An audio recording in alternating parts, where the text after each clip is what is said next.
think we're getting the feedback here, right? So I might as well. You okay now? Yeah.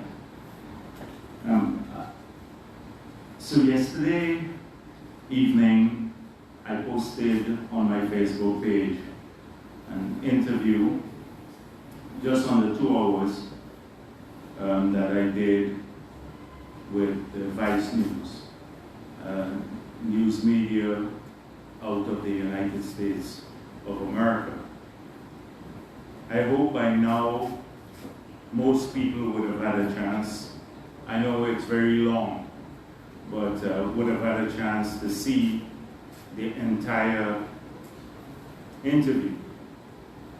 Now, I took the unusual step of releasing that video, the interview, largely because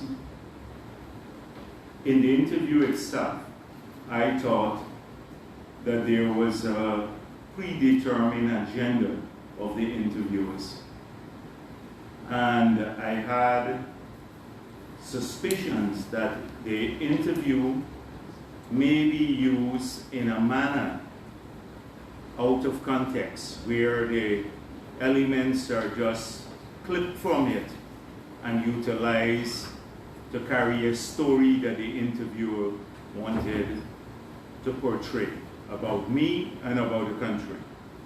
So I thought that if the country saw the entire interview, then they will understand the context of the discussions that we've had.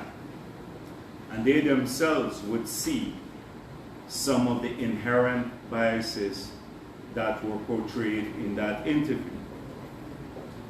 So I'm going to speak a bit about the content of the interview. But before I do so, I saw Mr.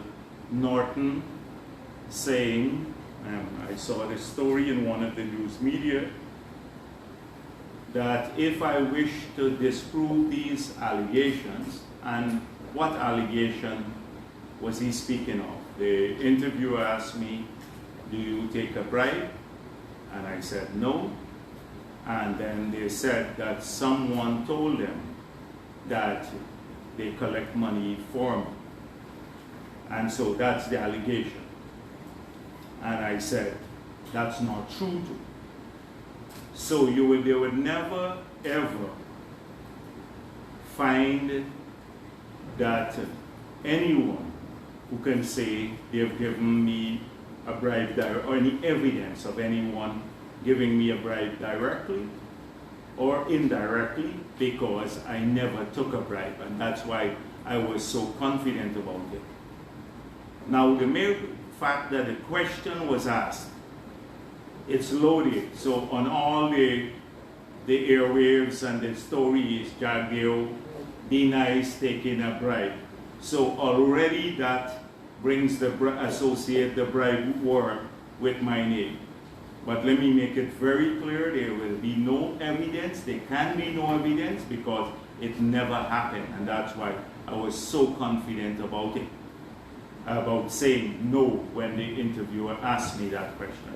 And I believe people can ask any question, although the question was loaded. And I wish maybe the local media will ask all of the politicians in Guyana that question, and then put the same headline next to their name. Granger denies taking a bribe, Harman denies taking a bribe, Norton denies taking a bribe, Ramjatan denies taking a bribe. So I do hope that the media, local media, will put those questions and then post the same headlines that they did in this case. So, but that's moving forward. So Mr. Norton said that to disprove these allegations, I should, one, match my earnings with my assets. Now, I know Mr. Norton, as I said before, has always been a junior functionary of his party and in the government. So I can excuse his unfamiliarity with the law that was passed and that was complied with, which is the Integrity Commission Act of Guyana. So since he didn't have to submit, he may be unfamiliar with it. So I will excuse his ignorance of the law and what has been happening.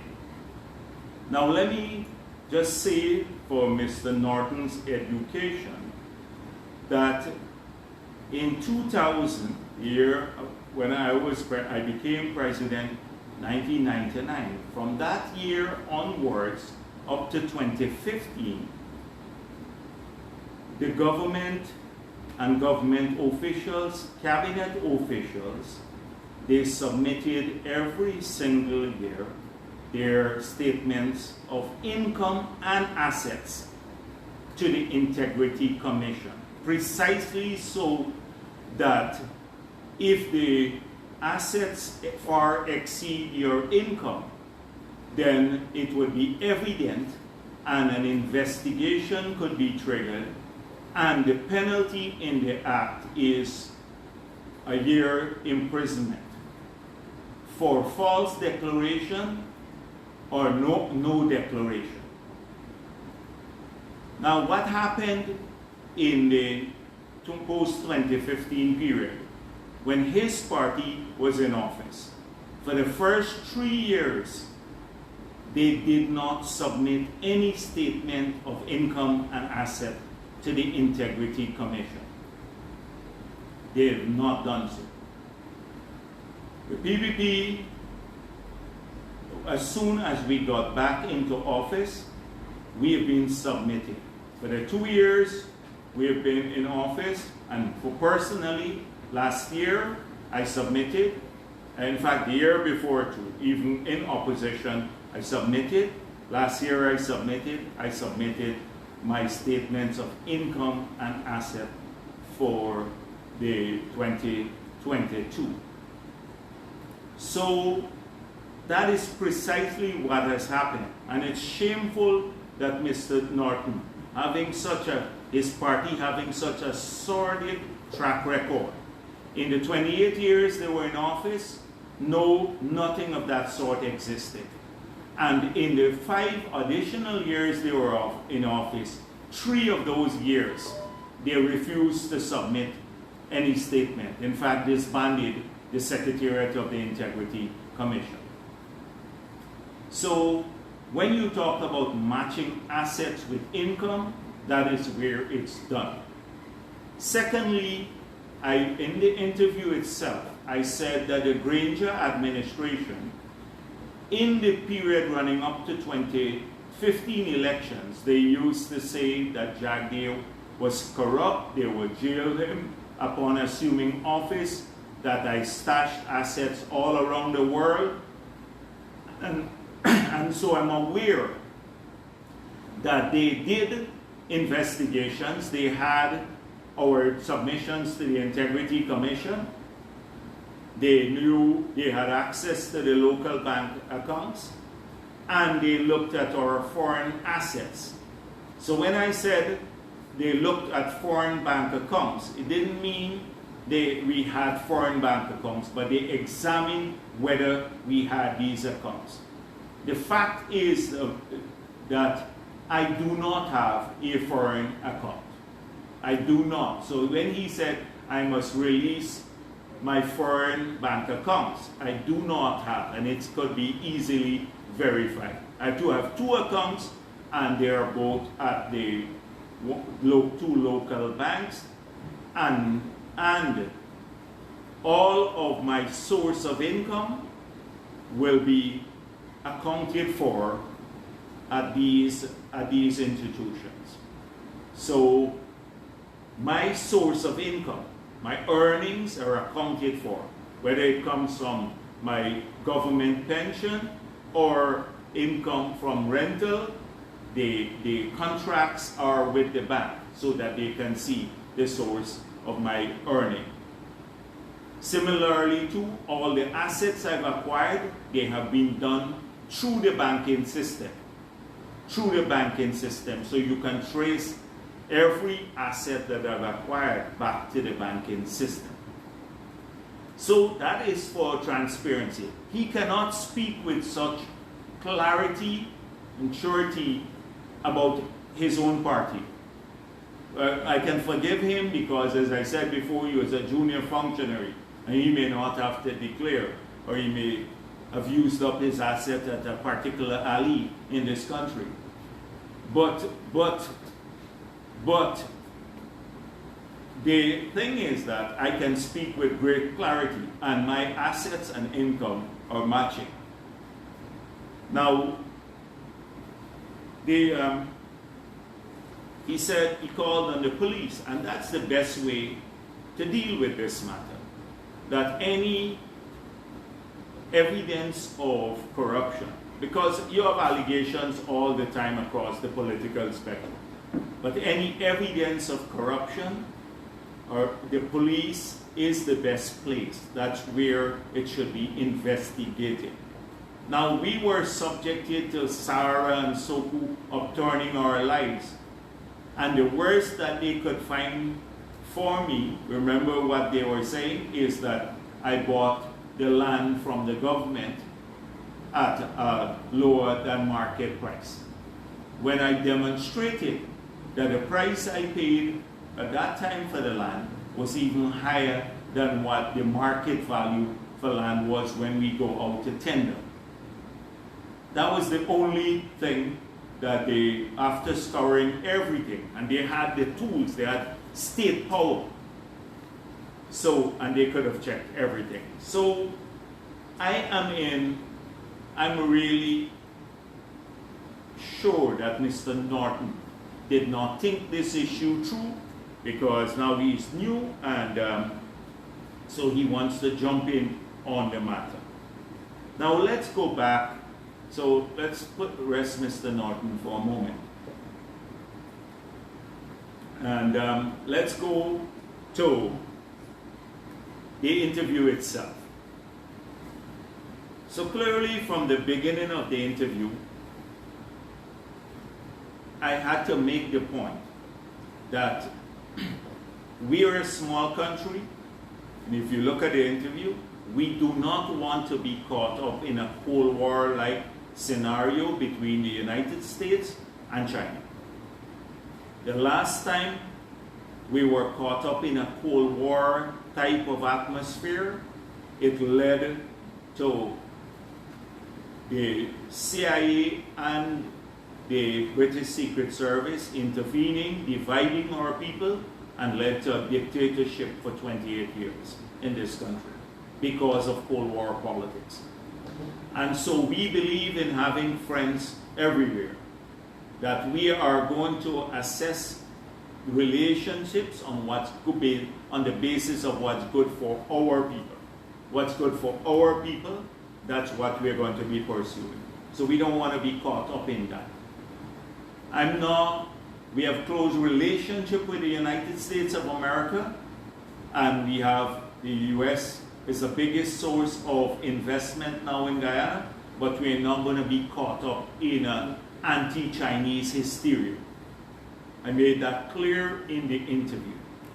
Now clearly the agenda was evident, and I believe that when these non-mainstream media come to Guyana, particularly like Vice News, the way they get into the media cycle is to say something spectacular. They can't get in and come and talk about all the positive things in Guyana. They will never get into this news cycle.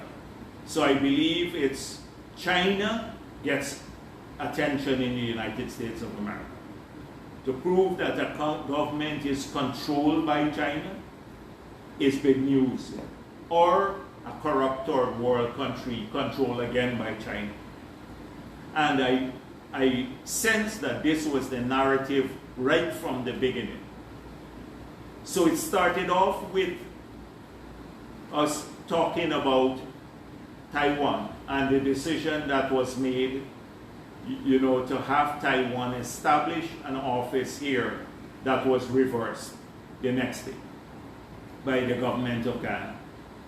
And I made it clear that this decision was not made at the level of the president and the cabinet, and therefore it was reversed. And at no point in time could a lower level in government depart from the One China policy, which had been with us since the establishment of diplomatic relations with China. So then the question was, why did you do this? You had to do this for a reason. China had to pressure you. And I said, now it's clear that there was a departure from our position. So I then said that we are in good company, because about 180 of the 190 odd countries at the United Nations, including the United States and China and Europe, they subscribe to the One China policy too. So clearly that didn't go too well to prove that we were pressured. So the next position was the government of Guyana basically was bribed to reverse the decision by China because we got a $1.5 billion loan immediately after the reversal, if you look at the interview. And I had to say, absolute nonsense, basically. Because there, at this point in time, there is, since we took office, there is no new loan with China at this point in time. We have contracted no new loan with China at this point in time. So to say that we got a 1.5 billion loan after we reversed that decision and that it was a quid pro quo, it's not true. There is no loan contracted at this point in time. Secondly, I was amazed at the level of ignorance and lack of preparedness when the interviewers started reeling out a lot of projects that were all won by the Chinese. So, one, the Linden Mabura Hill Road, that is not won by the Chinese, although most of the bidders were Chinese. It's won by a Brazilian company. That's about $200 million. Amila, the bridge, and then the Schooner Parika Road. And I had a difficult time understanding that this is a Chinese project, because that project, I couldn't even believe she would say that the Chinese won that. We haven't even designed it, completed the design as yet, much less award a contract. And similarly, saying that the extension of the East Coast Highway from Annandale to Mahaica, that's also awarded. It's not true again. So at this point in time, there is no new loan from China. Secondly, where there are two projects that were tendered, the bridge and the Amila Fall, and none of the contracts have been sealed as yet, because we're in the negotiation phase for both of these contracts. None of them. And now we're exploring some hospitals with Austria and with China, these 7 new hospitals. Small scale ones with China and a big one with an Austrian firm financed from UK financing. So that is what our position at this point in time, since we assumed office, is with China. Now the bridge, we said before the elections we're going to build a bridge. That's in our manifesto. And we said we'd return to Amila. We came in and we tendered both. So what also bothered me is that the interviewer then said, I was not aware that some of these projects were tendered. So she thinks that you just pick up the project and hand it to somebody in Guyana. That's the kind of backwater country that we have. We'll pick up a project and say, you go and take this one. We sit down every day and have a lotto. You come to my office and you take which contract you want. So that brings me to the next point. Now clearly, this aggressive anti-Chinese agenda came through. And then the next thing, did you take a bribe? Or do you take a bribe? And I said no. And then she said, well, we heard. And so she read out something that Suranji ostensibly said. And he said something like about very accurate, the guy helps and all of that. And I said, that's accurate. But I help a lot of people, but without any consideration. I see lots of companies, but it's not for money or a bribe. But what bothered me, I didn't pick it up immediately. She asked me about the laws that we're changing to help the contractors. And I said, which law? And she didn't answer. She then went on to say that Sue said we'll change the constitution of Guyana so that we can give them contracts. I don't know I have the power to change the constitution of Guyana to give contracts to people, and whether you even need to do that. But that is the level of nonsense that I was subjected to. That we were going to change the constitution of Guyana to give contracts to people. Now, let me tell you, so I said I cannot respond to what people told you. Yeah, you could be fabricating this. I don't know whether you made this up or not, or these people told you. But clearly, I've answered the question about whether any of these, any help I've accorded to anyone was done for consideration, and the answer is no, a categorical no. But let me tell you now what my typical day is like, because many people don't understand that. My typical day is tons of work on moving projects forward. If there is any trouble in any project or any ministry or program, not just project, a program, training, whatever, I'll intervene because my agenda, the president made it clear we have to deliver. And as General Secretary of the party, I've made that clear that the key to the 5 years would be delivering on our promises. So I have no qualms about pushing people. I have no qualms about doing that. But does that mean we violate the process or the procurement system? The answer is a categorical no. So do I see people? I see lots of companies, American companies, Canadian companies, Chinese companies, some Chinese, less Chinese companies actually than Western companies. How do they get arranged? They contact my office, some for meetings. Some people ask me to see them. People from the party, people from the opposition call me and say, can you see a company?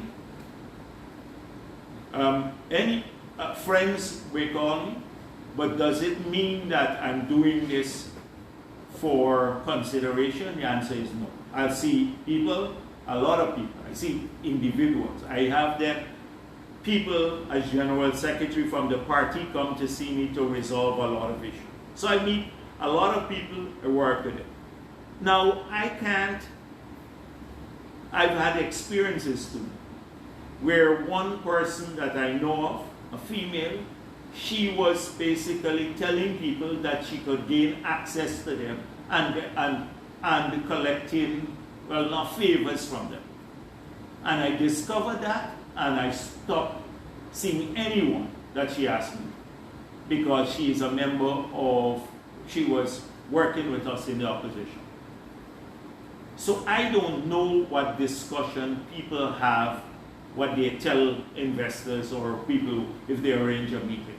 But I know for sure that it's not because people have to pay me. So I'm now putting my head on the block for now Sue Runji, what he said to somebody, if he is lobbying them or if it's a lie. He claims this is a lie. He never said anything of the sort. But I'm now putting my head, because if he says that to someone, that's his business. But if I discover that he's doing that, then he will, even if he asks me to see somebody, I'll never see them again. And this is not unique to him, because friend and foe ask me to meet people. Embassies call all the time and they say, some investors are coming in, can you meet with them? And I meet with them. So this is the position. Now it's clear that any of these allegations could be investigated by the police. If the opposition wishes, it could push that. But as far as I'm concerned, it's a wild allegation. I'm not paying too much heed to it because it has no substance whatsoever. And I have a long track record. APNU tried to prove me when they had full state power as being corrupt. They score everything, and they couldn't. And they're not going to be able to do so again because it's not true. So this is where the situation. Other thing that I found reprehensible about the interview was about trying clearly, and this I think was a local interest, that captured them and said we're discriminating against indigenous people in this country. And I had to point out our country's track record versus the track record of many other countries in the world in terms of land titling and subsurface rights and the constitutional guarantees and the Amerindian Act and education access, all of these, because they came in again.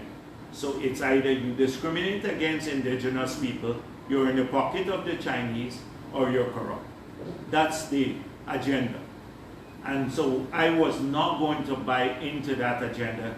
And the good thing, because when I do these interviews with some of these foreign groups, particularly, I make sure I keep a copy of it. My staff would take a copy of it, so that, because they're very prone to do that, to cut and splice and take you out of context. So the country saw context, they saw me answer clearly. I will stop there. Thank you. Yes. Mark, some comments from the study. You said, Mrs. Sue said that it's not true. You confronted him after the Yes. interview. He's still your tenant? Yes. So from then to now can be displaced. I just want to know if Yes. there was anything. And by the way, the tenancy agreement is in the bank. It's in the bank and it's part of my declaration. It's part of my declaration for 2022. You plan to ask him to leave? You plan to ask him to vacate the property? Well, if it's proven that he's actually doing this, using my name to make money on the side, then yes, once that could be proven. You yourself could do an investigation to see if what he's saying is true. How would you be able to? But that is it. How would I be able to do that? If there is somebody who will advise me he said no. So how do I then go? I would like to talk to the people he told this. So, but I don't know who, because they didn't say who to whom he said this. It was very vague. To whom?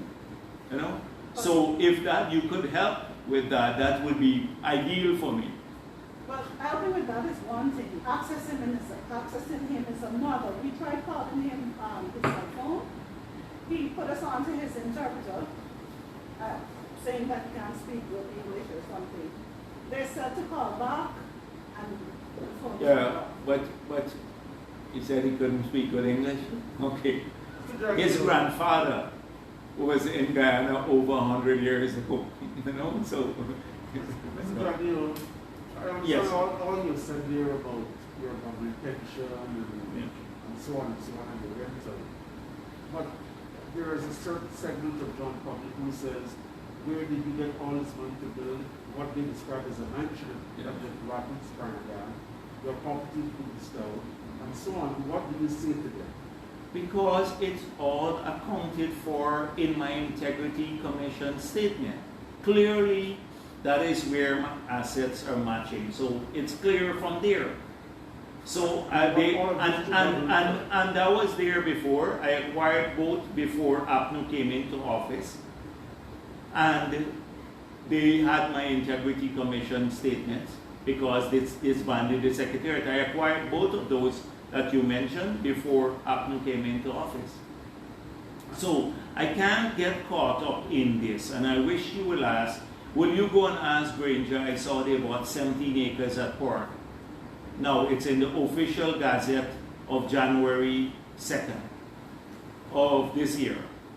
Did you go and ask Mr. Granger where he got money, or Kevin Granger, nephew, where they got money to do this? And that is selective.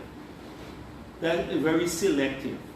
I wish you would do the same thing for everyone else. But my statements are everything that I owe is accounted for, and it's matching with my source of earning. And that is where, that is in the Integrity Commission statements, and if you make a false declaration here, you can be sent to jail. So that's my thing. That I work with the system that we put in place. They're the ones who shout the most about anti-corruption, and ask them, you do a survey now and ask for the last 10 years, how many of those MPs on the other side, individually, how many of them submitted? In opposition and in government, how many of them submitted? I hope that will be. Any other questions? Would you ask Sue to make himself public? I'm not Sue's father or anything like that. I'm not his father. And my question on the assets in the bank. Are you saying that all that you own is reflected in your accounts at the local And bank? my assets comprise financial assets and properties. And all are here in Guyana? Yes, everything. That I do not have any. I had an apartment in New York that I used to use when I left office. I acquired it around 2013 or something, because I used to transit. I sold that out. I sold it out because I was not using it for almost 5 years in opposition, and I had to pay for the maintenance. It was too high because when I was traveling frequently, remember the period between 2012 and 2015, I did a lot of international engagements. I earned quite a bit in that period too. So that happened, and that was the asset that I had, and that I disengaged and transferred the money at home because I believe the return in Guyana, investing that money, would yield a greater value for me than keeping it in an apartment that became a liability because I'd stopped traveling. So it was better not to use the hotels but the apartment when I was traveling. I shouldn't have even told you that, but that is the last of the foreign assets that I have. And it's easy to trace. Thank you very much.